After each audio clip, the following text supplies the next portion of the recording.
menggunakan uang setiap hari. Tapi pernah nggak sih berpikir apa itu uang sebenarnya? Lebih dari sekedar alat tukar, uang memiliki cerita yang lebih panjang dalam peradaban manusia. Hari ini kita akan menjelajahi kisah itu bukan di buku sejarah namun langsung di tempatnya, Museum Uang Purbalingga. Apa sih Museum Uang Purbalingga itu? Museum Uang Purbalingga adalah museum uang yang beralamatkan di Jalan Raya Kutasari Tobo, Dusun 2, Kecamatan Kutasari, Kabupaten Purbalingga, Jawa Tengah. Museum Uang Purbalingga ini termasuk ke dalam kompleks wisata Sanggaluri Park. Koleksi yang ada di Museum Uang Purbalingga terdapat mata uang zaman kerajaan, mata uang masa Hindia Belanda, masa perdagangan VOC, masa pendudukan Inggris, masa pendudukan Jepang dan Nica, serta ada mata uang Orida, uang ori, uang terbitan pemerintah Republik Indonesia, uang terbitan Bank Indonesia, serta terdapat mata uang kertas dan logam luar negeri dari 183 negara. Selain itu, terdapat koleksi lainnya, seperti koleksi perangko Indonesia sejak tahun 1951 hingga sekarang, koleksi perangko-perangko dunia, koleksi bendera negara-negara dunia, alat perkantoran kuno seperti mesin ketik, mesin hitung, berangkas, alat komunikasi seperti telepon tempo dulu, miniatur perahu layar, miniatur prajurit Keraton Yogyakarta seperti prajurit Bugis, Baheng, Nyutro, Ketanggung, Wirobrojo, Joko Karyo, dan Mantijero. Ide dan gagasan pendirian serta koleksi Museum Uang Purbalingga merupakan sumbangan dari keluarga besar Triyono Budi Sasongko yang didukung oleh Bank Indonesia. Munculnya ide dan gagasan tersebut didasari atas kesadaran dan pemahaman bahwa uang bukanlah sekedar alat tukar, tetapi juga cerminan dari perkembangan puncak-puncak peradaban suatu bangsa. Dengan mencermati perkembangan mata uang, kita dapat mengetahui dan menceritakan bagaimana kondisi sebuah bangsa dan seluruh perjalanan peradabannya. Perjalanan sejarah Indonesia pun dapat dilihat pada uang. Uang yang kita kenal sekarang ini sejatinya telah mengalami proses perkembangan yang sangat panjang. Oleh karena itu, visi yang diemban dari Museum Uang Purbalingga ini adalah melestarikan benda-benda kuno, khususnya mata uang, untuk mencerdaskan kehidupan bangsa. Sedangkan misinya adalah yang pertama, menjaga benda-benda bersejarah yang bernilai tinggi dari kepunahan. Yang kedua, sebagai sarana pendidikan dan pembelajaran tentang perkembangan sejarah dan budaya. Yang ketiga, mendukung daya tarik wisata, utamanya kawasan wilayah Purbalingga. Museum Uang Purbalingga mengajak kita semua untuk mempelajari numismatika, sebuah mata uang yang meliputi sejarah, geografi, ekonomi, metalurgi, kegunaan uang, bentuk, bahan, gambar, dan desainnya.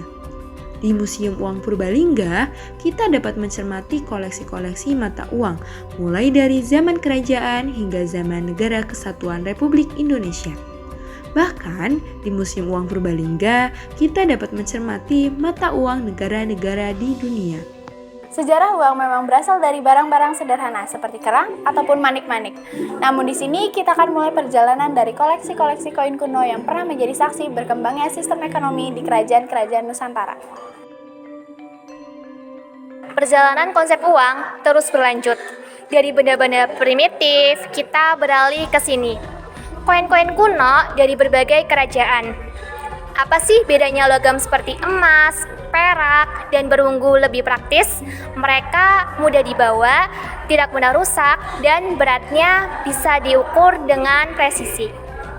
Pada rentang abad ke-9-13, beberapa kerajaan seperti Kerajaan Kediri, Aceh, dan Sulawesi telah mempunyai uang logam dari emas. Kerajaan di Bangka, Cirebon, Pontianak, Maluku, dan Banten telah mempunyai uang logam dari timah, perak, dan tembaga. Kerajaan di Jawa. Setelah runtuhnya Majapahit, pada tahun 1528, Banten berangsur-angsur menjadi pusat perdagangan di Jawa. Koin dari Kesultanan Banten dibuat sekitar tahun 1550 sampai 1556 Masehi.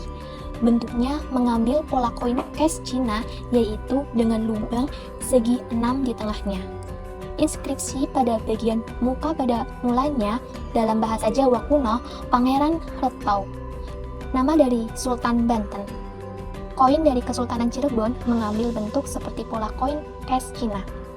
Koin Cirebon dibuat kira-kira tahun 1742, di mana saat itu berkuasa Sultan Sepuh. Koin dengan bahan dari timah dengan lubang di tengah itu, pada bagian muka tertulis inskripsi Cirebon. Kesultanan Sumeneb di Pulau Madura tidak mencetak mata dalam versinya sendiri. Mata uangnya diambil dari koin-koin asing dengan diberi counter market atau cetak tindih. Kerajaan Samudra Pasai dan Aceh. Mata uang emas dari Aceh dinamakan dirham, yang merupakan sambungan dari mata uang Kerajaan Samudra Pasai setelah ditaklukkan Aceh pada tahun 1524. Kerajaan Palembang. Ciri khas dari koin-koin Palembang adalah mempunyai di tengahnya, seperti koin cash dari Cina. Koin-koin Palembang disebut pitis teboh atau pitis lubang. Teboh adalah lubang dalam bahasa Palembang. Kerajaan di Kalimantan. Kesultanan Pontianak mulai didirikan pada tahun 1770 oleh seorang pedagang keturunan Arab yang bernama Abdul Rahman Al-Qadri. Periode percetakan koin-koin dari Kesultanan di Kalimantan Barat ini berkisar pada tahun 1790 sampai 1817. Kesultanan di Kalimantan lainnya yang mencetak mata uangnya sendiri adalah dari Kesultanan Banjarmasin yang terletak di Kalimantan Selatan. Koin-koin Banjarmasin juga sangat sulit untuk didapatkan dan mulai dicetak kira-kira pada saat bertahtanya Sultan Tajmitillah ketiga, yaitu pada tahun 1785 sampai 1808. Koin ini mempunyai lambang FOC dan mempunyai tahun AH 1221. Kerajaan di Sulawesi. Mata uang di Kerajaan Makassar adalah koin emas Dinara Sultan Hasanuddin dari Kerajaan Goa yang memerintah pada tahun 1653 sampai 1669. Pada bagian muka bertuliskan Sultan Hasan Al-Adin, sedangkan di bagian belakang adalah kode Allah Malik wa Sultan Amin atau pejuang Allah Kerajaan Sultan Amin. Kerajaan Buton di Sulawesi Tenggara mempunyai bentuk mata uang yang sangat unik yang dinamakan kampua. Uang unik dengan bahan kain tenun ini merupakan satu-satunya yang pernah beredar di Indonesia.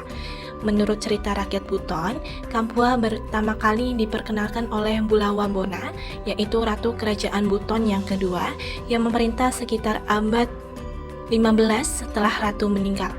Sejarah uang pada zaman perdagangan terjadi pada tahun 1602 sampai 1799. Mungkin banyak yang bertanya-tanya, kenapa pada periode ini diklasifikasikan sebagai zaman-zaman perdagangan?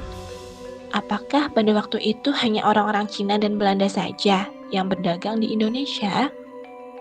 Nama Jawa sejak zaman dahulu mempunyai daya tarik tersendiri bagi semua orang asing. Entah itu Portugis, Inggris, Belanda, Spanyol, India, ataupun Cina. Orang Italia pada zaman dulu banyak yang melakukan eksodus ke tanah emas Amerika, maka orang-orang Cina pada waktu itu melihat Nanyang ataupun negara-negara di Asia Tenggara, terutama Pulau Jawa sebagai tanah harapan. Sebenarnya bukan hanya orang-orang Cina dan Belanda saja yang berdagang di Jawa, tapi kedua bangsa itulah yang paling dominan dalam melakukan perdagangan di Jawa. Dan dari mata uang cash Cina dan mata uang company, inilah yang telah memberikan pengaruh yang sangat besar bagi sejarah dan juga perkembangan numismatik di Indonesia. Zaman pemerintahan Hindia Belanda tahun 1800 sampai 1945. Setelah kolapsnya keuangan VOC mulai tahun 1795, maka kontrak VOC yang berakhir pada tahun 1799 tidak diperpanjang lagi. Pada waktu itu, Belanda termasuk dalam negara protektorat Prancis, yang akhirnya merubah sistem pemerintahan di Belanda menjadi Republik Batavia atau The Batavian Republic dari tahun 1799 sampai 1806. Setelah pemerintahan Belanda mengambil over seluruh harta dan kekuasaan VOC, maka mulailah zaman pendudukan Belanda di Indonesia dalam arti yang sebenarnya. Belanda mulai menginvasi daerah-daerah yang dulunya tidak terjangkau oleh VOC. Dalam numismatik di Indonesia, koin-koin Belanda sangatlah umum dikoleksi oleh para kolektor.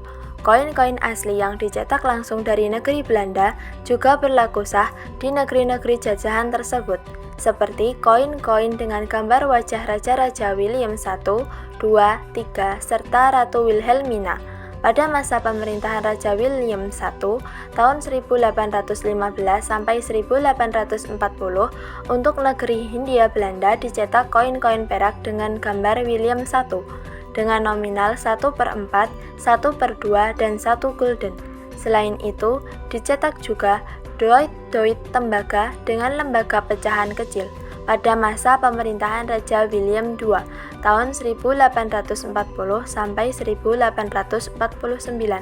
Walaupun tidak sukses dalam peredaran, namun koin ini sangat populer dengan fungsinya yang lain, yaitu sebagai alat kerokan. Zaman pemerintahan Jepang tahun 1942 sampai 1945. Pendudukan Jepang di Indonesia hanya berlangsung selama 3,5 tahun. Pada masa itu, Jepang hanya mencetak satu seri koin saja, yaitu dalam pecahan 1, 5, dan 10 sen. Dan semuanya dicetak pada tahun Jepang, yaitu 2603 dan 2604. Atau pada tahun Masehi, yaitu 1943 dan 1944. Koin pecahan 1 dan 5 sen terbuat dari aluminium, sedangkan koin nominal 10 sen terbuat dari timah. Pada koin-koin nominal 5 dan 10 sen, di bagian muka terdapat gambar wayang, sedangkan nominal 1 sen terdapat gambar kepala wayang. Bagian belakangnya terdapat tulisan Jepang, Java, nominal sen, dan tahun Jepang yaitu 2603 dan 2604. Setelah Jepang menyerah pada tanggal 14 Agustus 1945, maka 3 hari setelahnya, tanggal 17 Agustus, Indonesia memproklamasikan diri sebagai negara merdeka. Mulailah babak baru zaman pemerintahan negara Republik Indonesia. Zaman pemerintahan Republik Indonesia tahun 1945 hingga sekarang. Masa-masa awal setelah proklamasi kemerdekaan Indonesia tanggal 17 Agustus 1945 adalah masa-masa kritis bagi the newborn Republik. Pada tahun-tahun awal setelah proklamasi kemerdekaan, banyak dicetak uang kertas seri ori, yaitu uang Republik Indonesia, dan uang-uang darurat yang dicetak oleh daerah-daerah disebut urida. Koin Indonesia yang dicetak untuk pertama kalinya pada zaman setelah kemerdekaan Republik Indonesia adalah koin tahun 1951. Koin ini terbuat dari aluminium dengan pecahan 5 sen yang mempunyai ciri khusus, yaitu mempunyai lubang pada bagian tengahnya. Koin aluminium pecahan 10 sen tanpa lubang dengan gambar Garuda dicetak pada tahun 1951 juga. Berikutnya, pada tahun 1952 dicetak koin-koin dengan pecahan 1 sen dan pecahan 25 sen. Pada tahun yang sama juga dicetak koin dengan pecahan 50 sen dengan gambar Diponegoro. Satu hal yang patut dicatat adalah dicetaknya koin emas dengan gambar Diponegoro. Koin ini dicetak pada tahun 1952 dengan berat 15 gram dan mempunyai nilai Rp25. Pada bagian muka adalah gambar Diponegoro. Lalu lahirlah uang kertas yang mana kita hanya melihat selembar kertas saja, namun memiliki kekuatan yang luar biasa. Dari mana? Dari bahan dasarnya dan juga dari jaminan ataupun janji dan kepercayaan yang diberikan oleh pemerintah.